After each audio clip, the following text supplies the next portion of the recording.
Pakisabi naman dyan sa katabi mo, I'm glad you are here. You are so blessed. Sabi mo sa kanya, you are so blessed. Yan, di ba?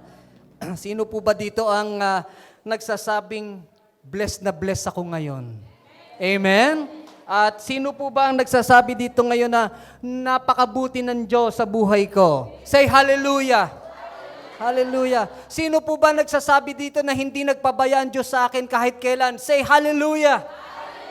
Amen! Hallelujah! Palakpakan natin ang Diyos na buhay! Hallelujah! Praise the Lord! Praise the Lord! Napakasarap magpuri sa Panginoon. Amen po ba? Napakasarap magpuri sa Diyos. At I believe, no, na kaya tayo nandito ngayon, it's because of God. Wala namang pong ibang dahilan. We are here to worship Him and give Him all the praises that He deserves alone. At napakabuti ng Diyos sa ating buhay. Kailanman ay hindi siya nagpabaya sa atin. At tayo man ay nagagamit din ng Panginoon para maging blessing sa iba. Amen? You are being blessed by God, and you are being used by God to bless others. At ayan po isang napakagandang biyaya at pagpapala ng Diyos. Kaya marami po tayong dapat ipagpasalamat sa Kanya. Ano po? Yung mga mayroon tayo ngayon, yan ay blessing lahat ng Panginoon sa atin, and we cannot have it if not because of God's goodness. Not because of God's mercy and grace. Ganyan po magmahal ang Diyos sa atin. Hallelujah. And today, before we go to our sermon, sa ating topic ngayon, gusto ko munang magbigay o mag-express ng gratitude at pagpapasalamat sa mga kapatiran natin, sa inyo, na mga tumugon doon sa 2 weeks ago na in-announce ni Pastor Dan about this transport ministry, which is a Dream a Van project ng church. Ito po ay isang project ng church na matagal na pong ipinagpe-pray ng Church of God General Trias para po magamit sa pagmiministeryo. And praise the Lord, madami na po ang tumugon dito at nakapag-contribute at nagagamit po ang buhay nila para po magpala ng church. Purihin ng Diyos at salamat sa mga nagbigay ng paabot ng tulong. And alam ko, I believe na kung meron pang kinakatok ang puso, you can join this, Pwede tayong mag-participate. And hindi po ito compulsory. Tandaan niyo po, hindi po ito pinipilit, It's the willingness of your heart. Sabi nga po, give cheerfully. At yan po ay voluntary, para sa mga kinakatok ang puso na makatulong po sa church na ito, To have this dream come true, para po sa Dream a Van project. Wala po kasing sasakyan na personal ang church, kaya po mayroong ganitong proyekto, and I believe na ang Diyos ang magbibigay ng katuparan nito at gagamitin po tayong lahat. Maraming salamat sa Diyos. Palakpakan natin ang Panginoon. Hallelujah. Hallelujah. And now, this afternoon, bago ko po i-discuss yung topic natin ngayon, gusto ko lang i-share sa inyo na about a month ago, nung ako po ay huling nag-preach dito, pinahatid po ng Panginoon ang message na the fear of the Lord. Yung title is, Don't be scared, fear the Lord, o fear God. Sino po dito ang nakarinig ng sermon na yon? Taas po ang kamay. Last time na ako po ay nag-preach dito. And A few weeks ago, no, na alam ko na ako ay magpipreach ngayon dito, today, I prayed again to God. Siyempre po, ang Diyos naman ang magbibigay ng mensahe. It's not in my own idea, it's not in my own wisdom, kung hindi po manggagaling sa Diyos yan. And I pray to God, Lord, ano po ang mensahe mo na naman for this coming Sunday? Alam niyo po, tumugon ng Diyos, sabi niya, fear of the Lord. And I said, what? Again, God? Fear of the Lord na naman? Yes, fear of the Lord. Dahil gusto kong marami pang makarinig ng mensaheng ito. And I believe, kung kayo ay nandito ngayon, this message is for you. This message is for all of us. Dahil ang Diyos ang nagsasalita at hindi po ako. Ako po ay isang mensahero lamang. I'm just a servant of God standing in front of you, being used by God to send His message to everyone. Kaya lang, sabi ko, sige Lord, yun ang isa-sermon ko. But I have a problem. I don't have a title for my sermon. Ano ang title ko? Dahil this is the part 2 of the fear of the Lord, ano naman ang magiging title ko? Alam niyo po, para sa isang pastor o sa isang nangangaral na magse-sermon ay napakahirap po mag-isip ng title. Ano po? Mahirap mag-isip ng title. I pray to God, Lord, ano po magiging title ko? At ang tagal tumugon ni Lord, no? Isip ako ng isip, ano kaya ang title, Lord? And then, isang araw ay nakita ako ng anak kong lalaki, si Sid. Naggagawa ako ng preaching, nakita niya yung slides ko, yan nga. And then, sabi niya, Daddy, kamusta ang slides mo, preaching mo? Sabi ko, praise the Lord, okay naman. Tapos na ba? Sabi ko, hindi pa eh. Wala pa akong title. Sabi niya, oh my God. Kasi malapit na. I have to submit my slides to ang title sa multimedia para maipost sa Facebook. Sabi ko nga kay Lord, oh my God, wala pa akong title. Pero sabi ni Lord, yun na nga ang title mo. Oh my God! Ayan, so sabi ko, Lord, dito ba ang title ko talaga? It's oh my God. But you can see, iba po yung spelling, no? It's not O-H, my God. It's A-W-E, my God. And this is the part 2 of the fear of the Lord. Bakit ba O? Ano ba yung O? Tingnan po natin sa dictionary. O is a feeling of reverential respect, mixed with fear and wonder. Yan. Yan po yung O. In the Bible, it's a Hebrew word.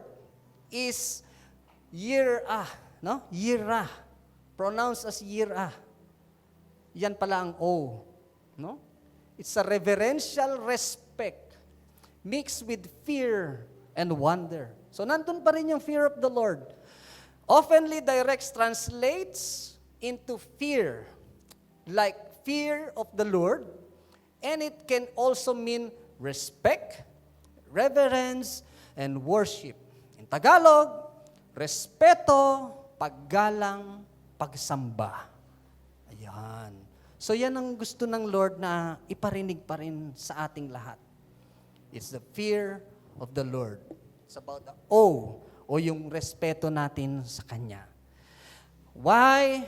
I believe because most Christians, no, these days, this is what lacks, no? Ito po ang nagkukulang kadalasan sa mga Christian.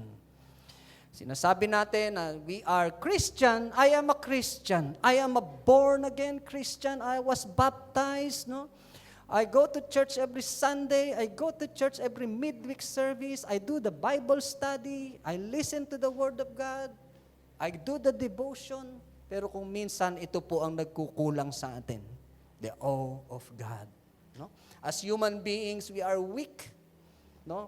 Napakadali nating matempt, napakadali nating matukso ng gawa ng kaaway kapag wala po tayong awe of God. Kaya sabi ko, Lord, oh my God, what a wonderful message. Pwede po ba sabihin natin, oh my God? Praise God. No? Now, in Psalm 33:8, sabi dyan, let the whole world fear the Lord. Whole world fear the Lord. And let everyone stand in awe of Him. Pwede po ba tayong tumungo sandali at manalangin? Oh God, we praise you, Lord, and we thank you, God. Thank you that you gave us this message, Panginoon. We don't know why, Panginoon, kung bakit ito ang mensahe mo, but we will listen because this word will come from you. And we thank you, God, for being here in this place, Lord God. We believe and we can feel your holy presence moving around in this place. We can feel your spirit moving in this place. And because your spirit is moving, there is a miracle. There is a miracle that is happening today in this church. And you are moving lives. You are transforming lives. Hinihipo mo ang bawat isa na nandito ngayon, na nakikinig at humaharap sa iyo, Panginoon. And Lord, I pray with all humility, Panginoon, gamitin mo lamang ako bilang iyong instrumento. At hindi ako ang makikita kung hindi ikaw, Panginoon. And let your words be heard, Panginoon. The powerful word that will come only from you. Thank you, God. And we bring you back all the honor and all the glory that you deserve. This we pray in Jesus' name. Amen. Amen. Palakpakan natin ang Panginoon. Hallelujah. Hallelujah. Now, in the Bible, no, I will read a verse from the book of Acts, no, in the New Testament. This is when Jesus Christ, our Lord, established the very first church in this world, no? Si Jesus Christ ang founder ng unang simbahan, ano? And ito po ay ipinagkatiwala niya sa mga unang niyang disipulo. This was on the first centuries AD, no? Na itinatag ng Panginoon ang kanyang simbahan, at ito po ay when Jesus Christ resurrect in the Father in heaven, iniwan niya po ito sa kanyang mga apostol na pinangungunahan ni Apostol Pedro, no po?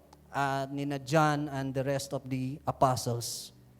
Now, alam niyo po, during the time, no, na in the early church, ay yung mga believers, they have this heart, ano, to help others that belongs to the church of God. No? Yung unang in-establish ni Jesus. They have this heart, ano? And we will read in the book of Acts 4:32 to 36, the believers share their possessions. Yung mga believers noon na may mga sinasabi sa buhay, alam niyo po, they believe na ibibigay nila ang kanilang mga possessions doon sa mga kasama nila na medyo sawing palad, ano, yung mga mahihirap. And sinasabi nga dito, all the believers were in one heart and mind. Iisang puso, isang isipan. Ano po yung sinasabi nila? No one claimed that any of their possessions was their own, but they shared everything they had. No? Naniniwala sila na ang anumang meron sila ay hindi yun kanila at yan ay sa Diyos. And with the great power of the apostles continued to testify to the resurrection of the Lord Jesus Christ. And God's grace was so powerful at work in them, all that there were no needy persons among them. So kaya pala yung mga miyembro nila ay hindi needy, no? Walang naghihirap, Kasi binabahagi nitong mga believers na to yung kanilang mga possessions. They offered this in the feet of the apostles, and the apostles distributed these possessions to the members of the church, at wala pong naghihirap sa kanila.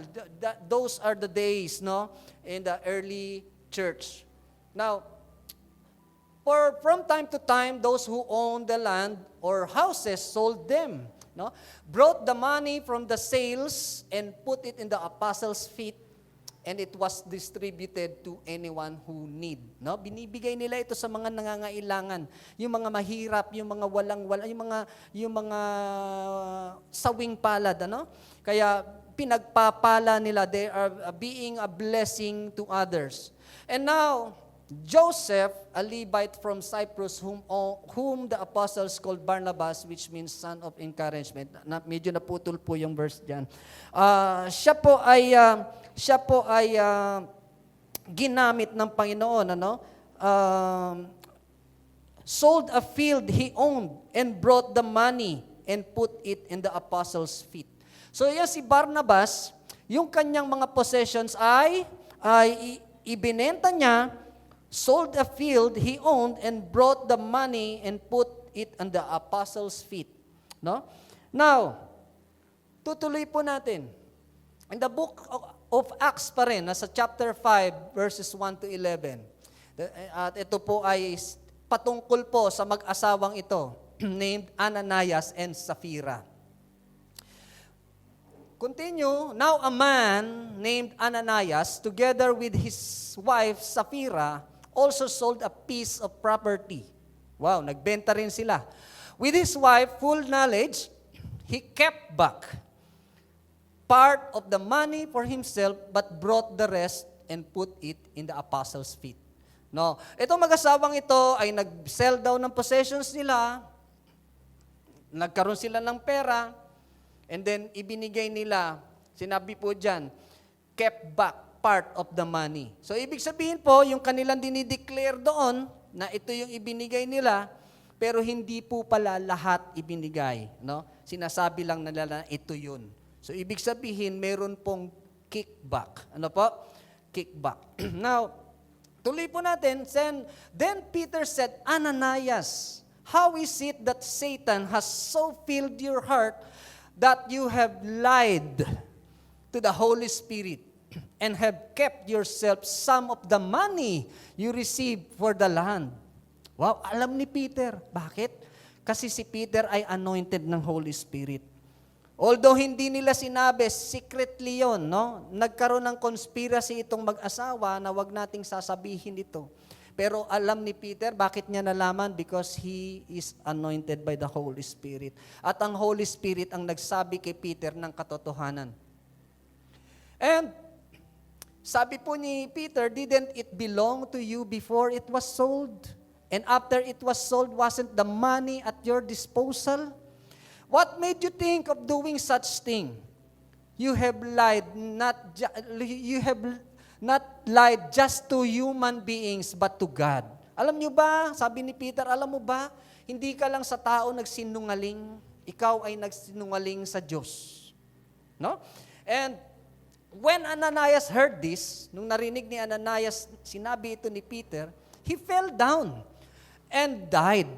No? Namatay si Ananias, and a great fear seized all who heard what happened. Nagkaroon ng sindak, no? Dahil siyempre nagulat sila na namatay bigla si Ananias at alam nila kung ano ang dahilan. Then some young men came forward, wrapped his body, ibinalot si Ananias, and carried him out and buried him. Inilibing. About 3 hours, wow, 3 oras lang ha, his wife came in, not knowing what happened. Peter asked her, tinanong na naman ni Pedro itong si Sapphira, tell me, is the price you and Ananias got for the land? Is this the price you and Ananias got for the land? Sagot niyang asawa ni Ananias, yes. Wow. Yes, she said, that is the price. Ito yun. Tama yan. Pero alam niyo po, alam pa rin ni Peter na siya ay nagsisinungaling.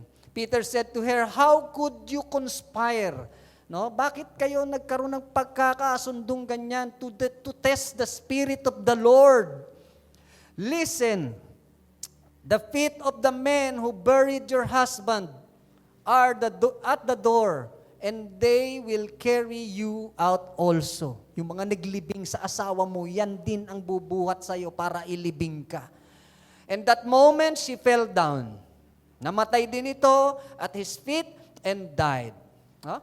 Then the young men came. Tunay nga, ano?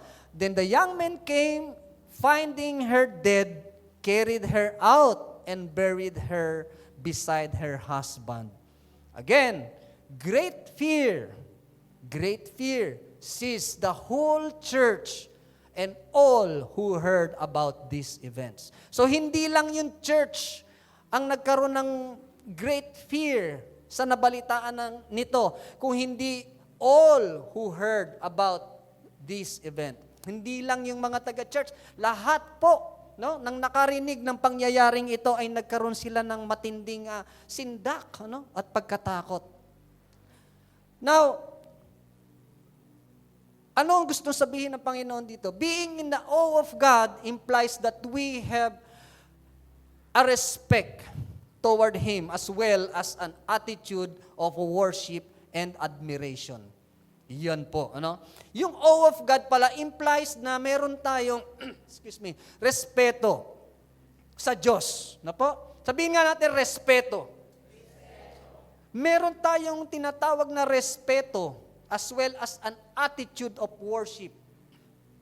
Yung attitude na pagsamba sa Diyos. Kapag ka po tayo ay mayroong awe of God, no? And as Christians, taas nga ang kamay ng mga Christians. Lahat ba Christians? Amen. Praise God. As Christians, how can we be in the awe of God?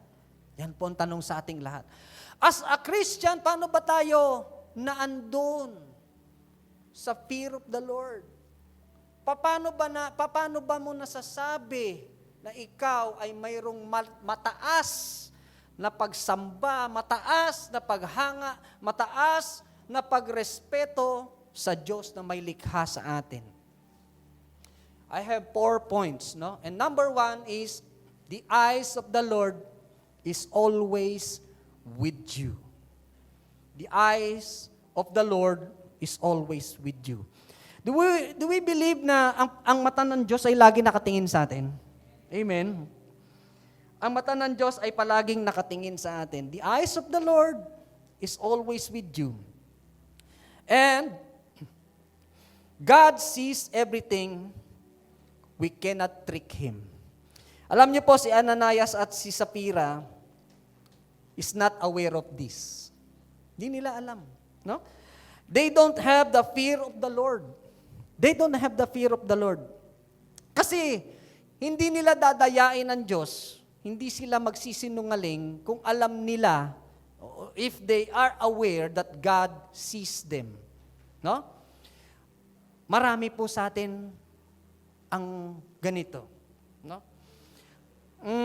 Kabataan, ano? Kabataan, pagka ikaw ay malayo sa magulang mo, meron kang pinuntahan, ginagawa mo ba ang mga bagay na hindi tama kapag ka hindi ka nakakita ng magulang mo?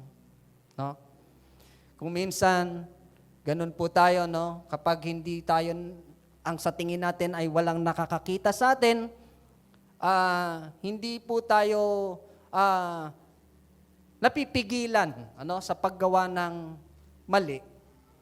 Gusto ko lang mag-share sa inyo ng maikling kwento ko. Gusto niyo ba yon? Nang ako po ay nagtatrabaho, I was employed at the National Science of NCST, National College of Science and Technology, bilang industry coordinator, ano po. Bago po ako doon, nag-start po ako doon ng year 2010. And hindi pa po Christian ako noon, hindi pa po Christian. And during the time na kami ay under probationary period, yung mga kasabay ko, 4 po kami sa batch na yan, kami po ay na-deploy sa iba't ibang company dito sa EPSA to to monitor and to train the trainees na mga nakadesignate sa bawat company na ito.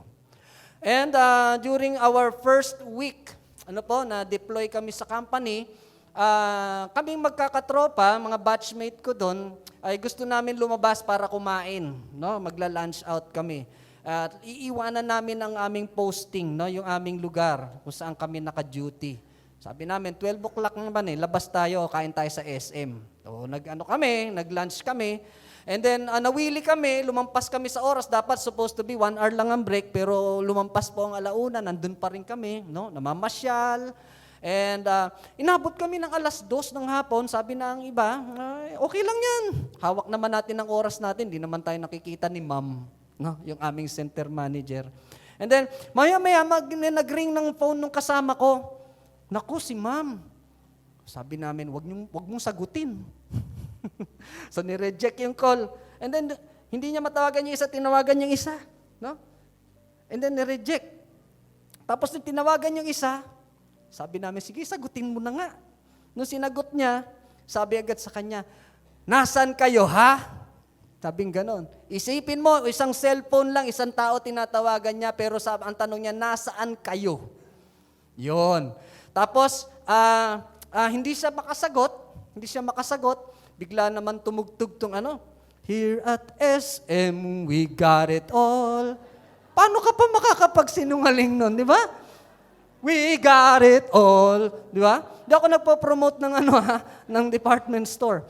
Hala, nasa SM kayo, sabing ganon. So, sabi namin, sorry ma'am, sige, pag uwi ninyo, pumunta kayo sa akin, mag-report kayong lahat. Yan. So, sabi ko, naku, patay. Paano kaya nalaman na nandito tayo? May nagsabing, naku, alam mo ba, baka meron niyang pinapa-spy sa atin dahil mga probe tayo. Tinitignan kung nasaan tayo. Hindi lang natin nakikita, baka nandyan lang. No? Now, nabigyan kami ng disciplinary action. Sabi sa amin, tandaan nyo, mga probe pa lang kayo. Gusto nyo ba ma-regular o hindi? No?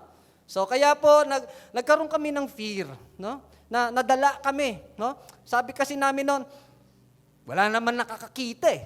Diba? Hindi kami nakikita ni ma'am. Ayun pala, si Lord nakikita kami. Yon. So, si Lord ang gumawa ng paraan para kami mabuko. No? Para kami magtino.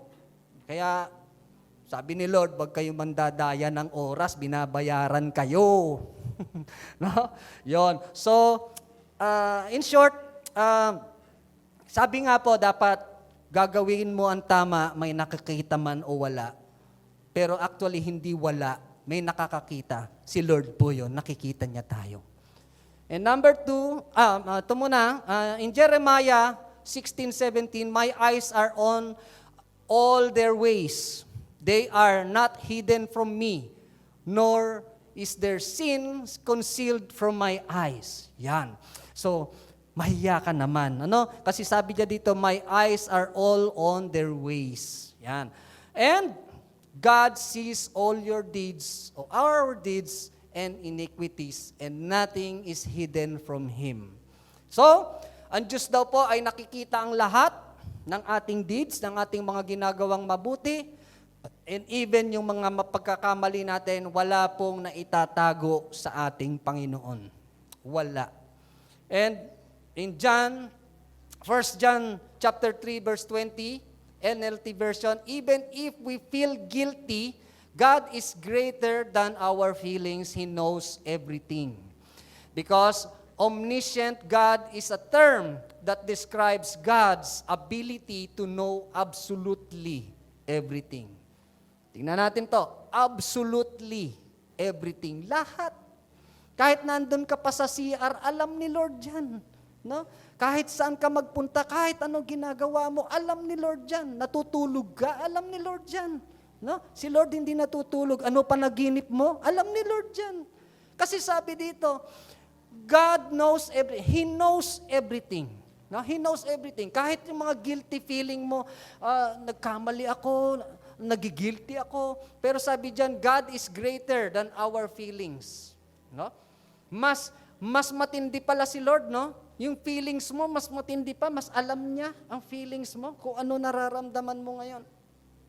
And number 2 is, obey God's commandments and live by His words. Obey God's commandments and live by His words.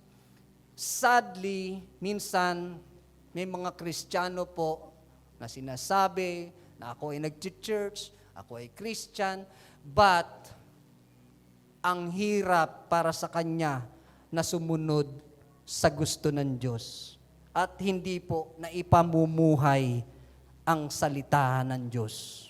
Ano po? You should not be Sunday Christians only. Oh. Tanungin mo ngayon katabi mo, Sunday Christian ka lang ba? No? No? Alam niyo po, ang pagiging true Christian o followers of Jesus Christ, hindi po yan dito nagsisimula, hindi po yan dito nagtatapos. No po? Hindi po tayo nandito lang, kaya tayo ay nagpe-fellowship, tayo ay nagwo-worship sa Panginoon, tayo ay nagpupuri sa Kanya dahil nasa church tayo, nakikipag-fellowship tayo sa mga kapatiran, no? Nag-aaral ng salita ng Diyos, at paglabas ng church, bumabalik ka dun sa dati mong anyo. Ano po? No? Para kang si Hulk, no? Kapag kagalit na galit, nagre-rage, nag-iiba, no? Lumalaki, nagiging green. Tapos pagkakalmado, bumabalik sa pagkatao niyan dati, di ba? Ganun ba tayo? As Christians, ano po, kahit saan tayo magpunta, no? Inside the church and outside the church, nakikita po sa atin na tayo ay mga totoong Kristiyano. Amen? Now, hindi po hadlang kung nasaan tayo ngayon. Maring nasa workplace ka, baka iba na, no? Dahil nakahawa ka na dun sa mga kasama mo, no? Nasa church ako, iba ako. Pagdating ko sa work ko, iba ako, no?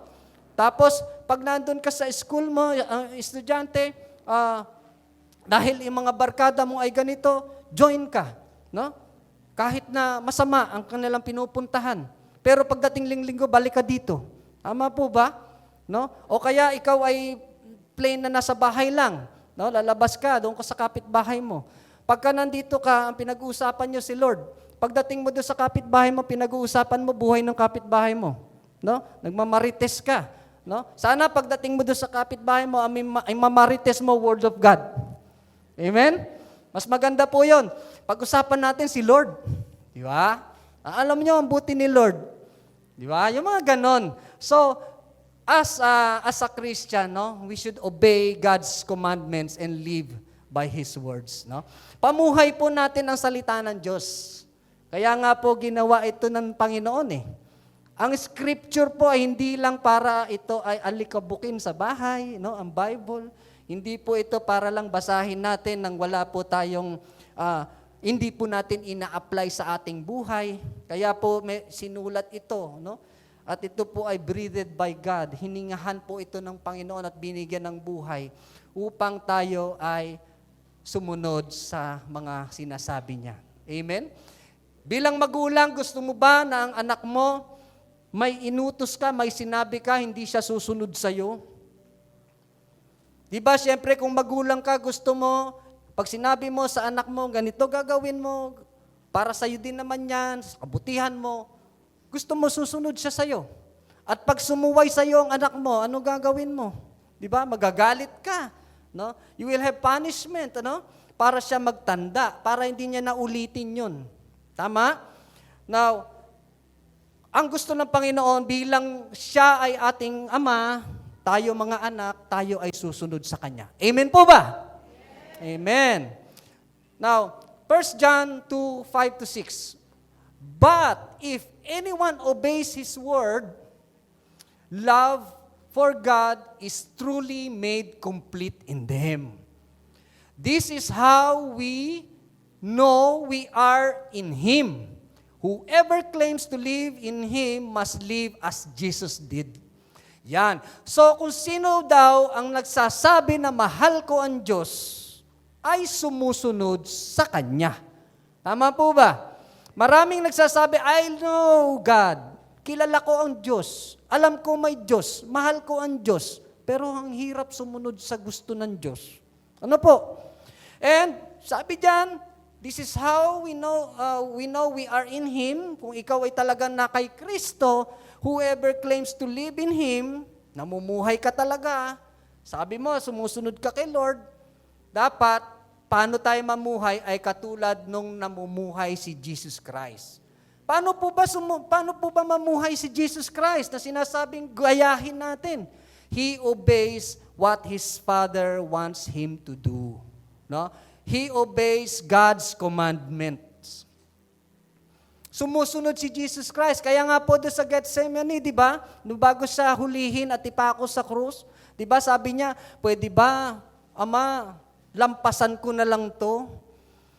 Pero kung ito po ang will mo, it should be done. It shall be done. Di ba? So mahirap man yung pagdadaanan ni Jesus Christ, susunod pa rin ako because this is your will. Mahirap man yung sitwasyon mo ngayon at yan ang gustong gawin ng Diyos sa'yo, susundin mo pa rin siya, kapatid. Huwag kang mag-alala, kasama mo ang Diyos, hindi ka niya pababayaan. Amen? Praise the Lord. Praise God. Sige po, palakpakan natin ng Panginoon. And number 3, marami pong sumasablay dito. Make God your priority. Sabihin nga natin, priority. Pag sinabi pong priority, ano ba yan? Yan ang inuuna mo. Yan ang mahalaga sa'yo. Priority nga di ba? Kung meron kang least priority, meron kang priority. No? Ano yung mas importante sa'yo? Uunahin ko yan. No? At sabi po dyan, sometimes we prioritize other things more than God. Because we worry too much. Kaya pala marami ang hindi kayang i-prioritize ang Panginoon. Kasi nagwo-worry masyado. Ano po? For example, trabaho. Mas priority mo ang trabaho kasi ayaw mong mawala ito sa'yo. Priority mo to kasi marami ka kamong babayaran. Priority mo to kasi kailangan mo tong gawin dahil marami kang obligasyon. No? God, dyan ka na muna. Mas priority ko ito. Mas kailangan ko to kaysa sa'yo. Masakit po kay Lord John. Kapatid, masakit po kay Lord John. You worry too much. Kaya ayaw mong unahin ang ministeryo mo sa Panginoon kasi takot ka. Takot ka na mawala ito dahil baka mawalan ka ng blessing. Hindi mo ba alam yung blessing mong yan, yung trabaho mong yan, yung business mong yan, galing sa blesser na walang iba kundi ang Diyos? Amen? Amen? Tapos hindi mo siya ipa-priority. Hindi mo siya ipa-priority. Galing nga sa Kanya yan Paano kung bawiin ni Lord yan sa'yo? Diba? Sabi ni Lord, mas priority mo naman yan Akin na nga ulit yan. Para ako na lang ang priority mo. Diba? Now, sabi po dyan sa Matthew, no? So do not worry, saying, what shall we eat? What shall we drink? Or what shall we wear? For the pagans run after all these things, and your heavenly Father knows that you need them. Alam ng Panginoon yan, kung ano kailangan mo. Ang gusto lang niya, seek first His kingdom. Pakiulit nga, seek first His kingdom. Seek first His kingdom. Binibigyan ng emphasize ng Diyos yan sa atin. And His righteousness. And all. Sabihin natin, and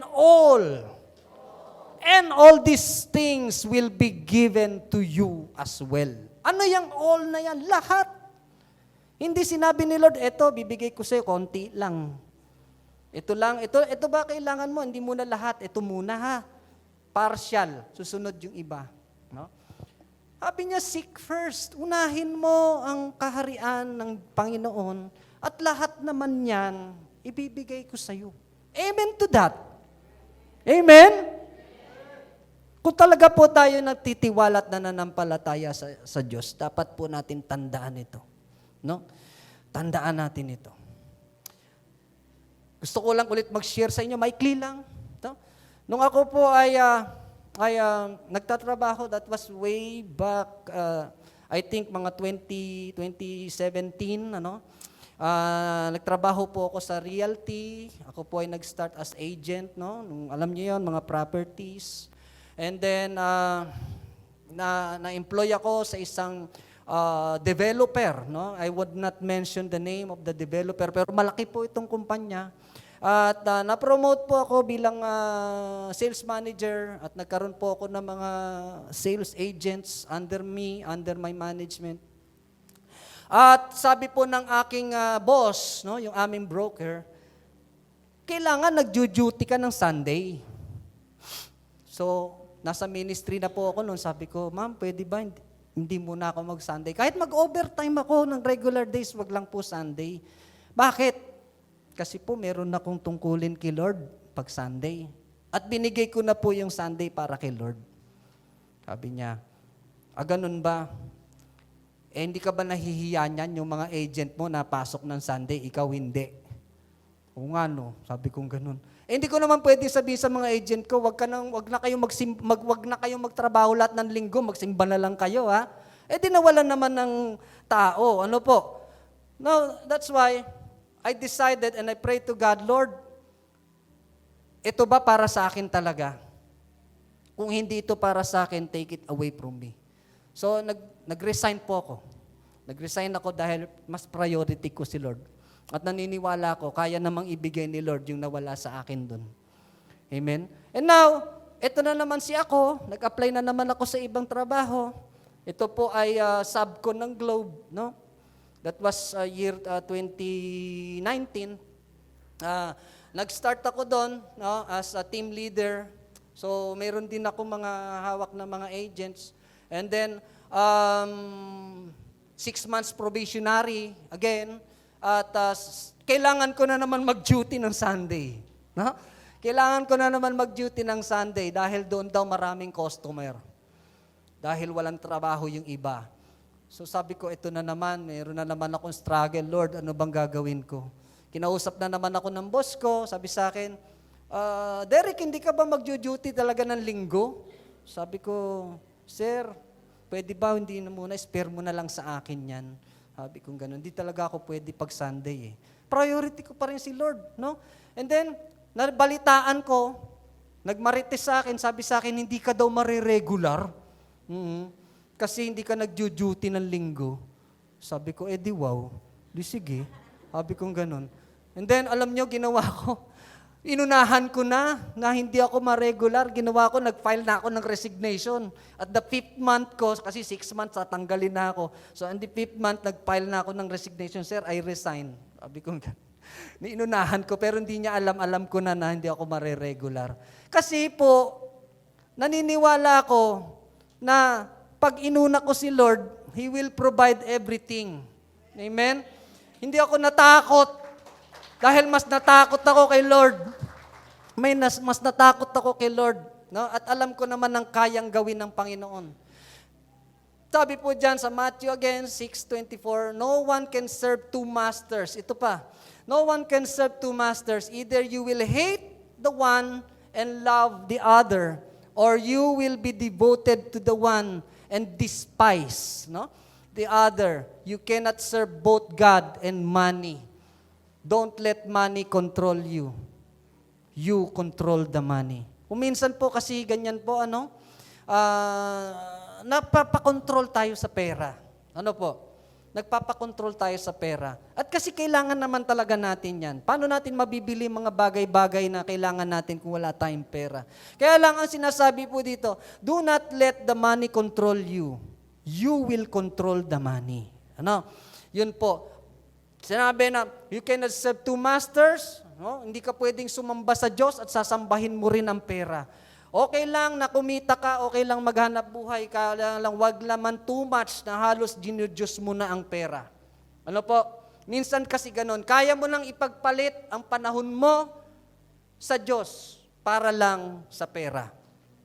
Na alam naman natin na ang pera ay blessing din yan coming from God. At kung inuuna natin, ang priority natin ay ang God, no? Blessing will come after. No? Obey first, Blessing will follow. Sunod muna tayo sa Panginoon at siya ang bahala magpala sa iyo. And number 4, my last slide. Have an intimate relationship with God. Have an intimate, malalim, no? Na relasyon sa Diyos. Intimacy with God is the state of being close to God. Sino po gusto maging close to God? Amen? Amen? Sige nga, pag-apalan natin ang Diyos. Gusto mo maging close to God. Sino nakakayaw? Diba? Pero paano nga ba yan? Paano nga ba? Sinasabi mo, I should fear the Lord.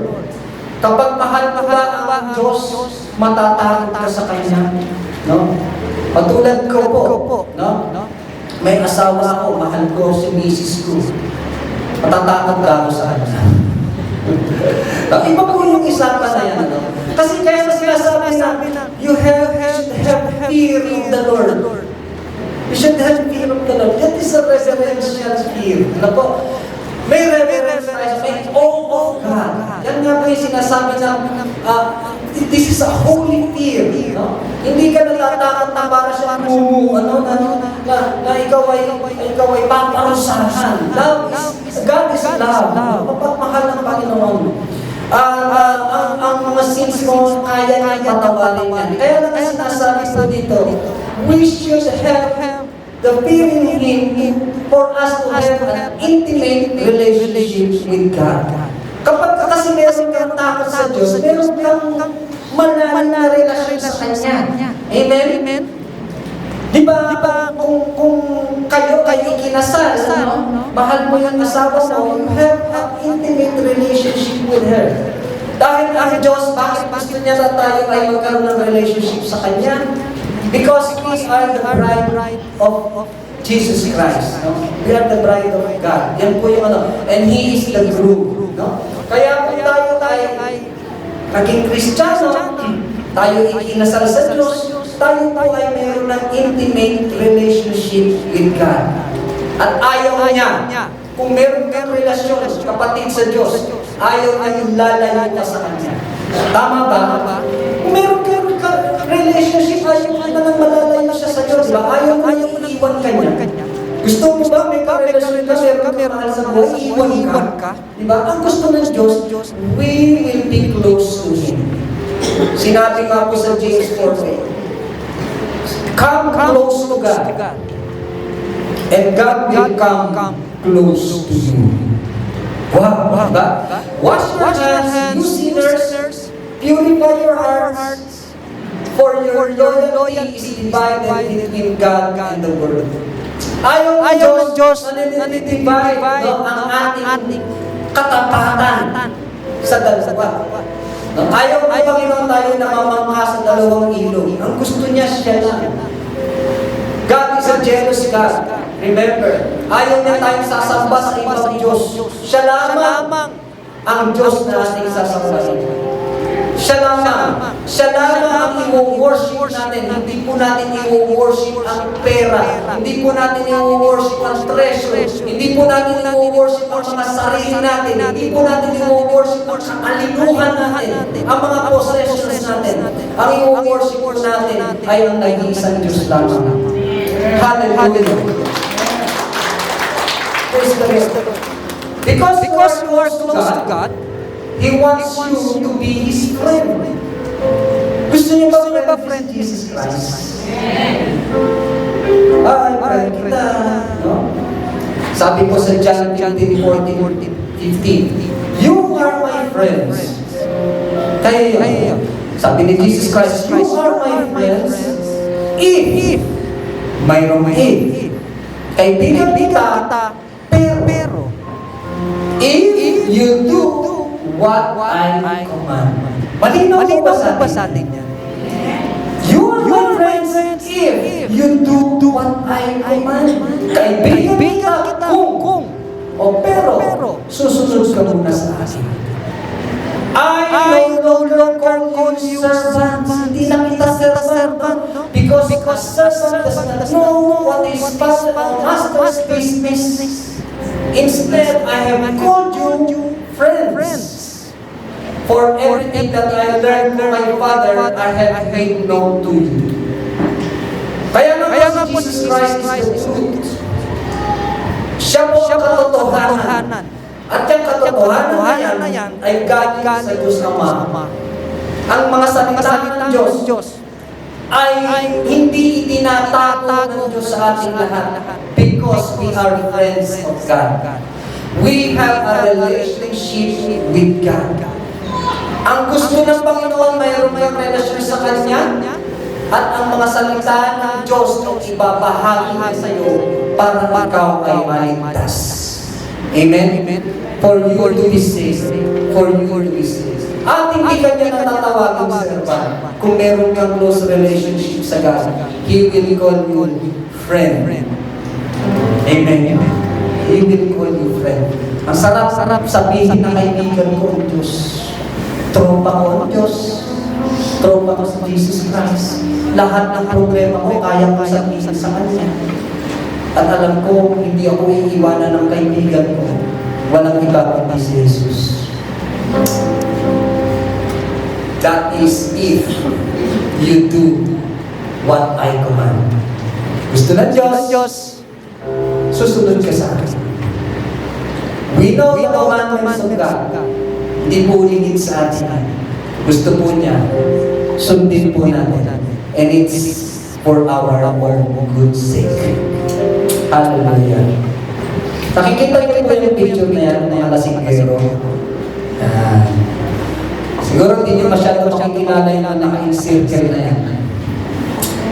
Those were the days when I don't have the fear of the Lord. Ako po yan. Mga kasama ko dyan, mga kasama ko sa trabaho. Ako po ay during the time that was, I think that was 1997, no? Nag-start ako sa isang big American company na in-establish po dito sa Pilipinas. At i-mention ko po dahil wala naman siya dito eh. That is Intel. Intel Technology. Big company, worldwide. Pioneering po kami dito sa Cavite. No? Ako po ay naging team leader din dyan. Alam niyo po sa Intel ay malaki ang sweldo, benefits, lahat. Meron ka pang shares yung stocks ng company. 4 na beses ka mo sa loob ng isang taon. Bukod sa 13-month pay, may 14-month pay ka pa. Libre pa medical, may computer ka pa. Kung may sasakyan ka, may paggas ka pa. Kung wala kang sasakyan, may shuttle service ka. Sino po dito tao sa iyo? Yan po yung established dyan, tinayo ko yung sa Gateway. Ito po, Gateway General Trias. Ito po ay isa sa mga pioneer dyan. Dahil hindi po nga po nagana si Pastor, panahon na yan. Di pa po ako pastor dyan. Ako po ay nasa mundo. Kapag ka natatanggap ng sweldo, takbo sa inuman. Hindi pa po kami satisfied sa inuman lang basta-basta. Punta pa kami sa mga beer house. Wow, ganun pala si pastor. Hindi lang po hindi po kami bumibili ng basta-basta lang na gamit. Sa madaling salita, mayabang kami. Minamaliin mo namin yung maliliit na kumpanya. Ito, wala yan. Ayoko dyan. Alam niyo po sa araw, dahil napapansin na ni Lord na napapalayo na ako sa Lord, dinawi niya mo lahat dyan. Kung alam niyo po, wala nang internet sa Pilipinas. So, Inayaran kami. Binili ko ng tricycle, maging tindahan. Naging tricycle driver po ako sa loob loob ng 7 hanggang 8 taon. Wala po ako ibang trabaho, yun lang. Apply ako, wala akong tumanggap sa akin. Ibig sabihin po, ako po ay tinuruan ni Lord na magkaroon ng fear of the Lord. Kasi during the time, wala po akong fear of the Lord kung gagawin ko. Eh, pera ako. Sabi ko, pera malaki naman ako lang sa pamilya ko eh. Dito ko enjoy, dito ko masaya. Okay lang. Hindi ako nagsisimba. Kasi, nag-i-enjoy ako sa life. Pero masakit pala kapag pinalo ka ni Lord. Hirapan ako, malas kami ng maraming sufferings, kasakit. And then that's the time na lumapit ako sa Panginoon. I cried out to God, Lord, I'm sorry. Nakalimutan kita. And the Lord forgave me. At binalik niya nga ako sa trabaho. Binalik niya ako sa trabaho.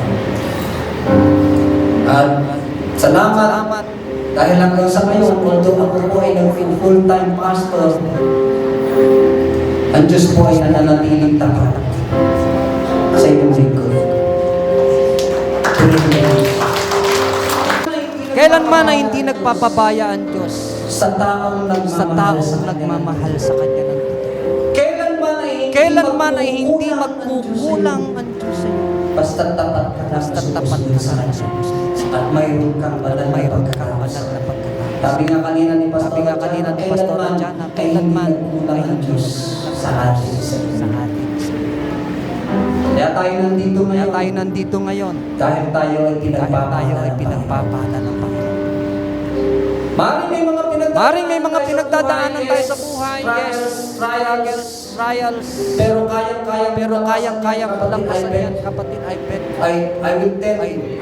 Hindi ka hahayaan.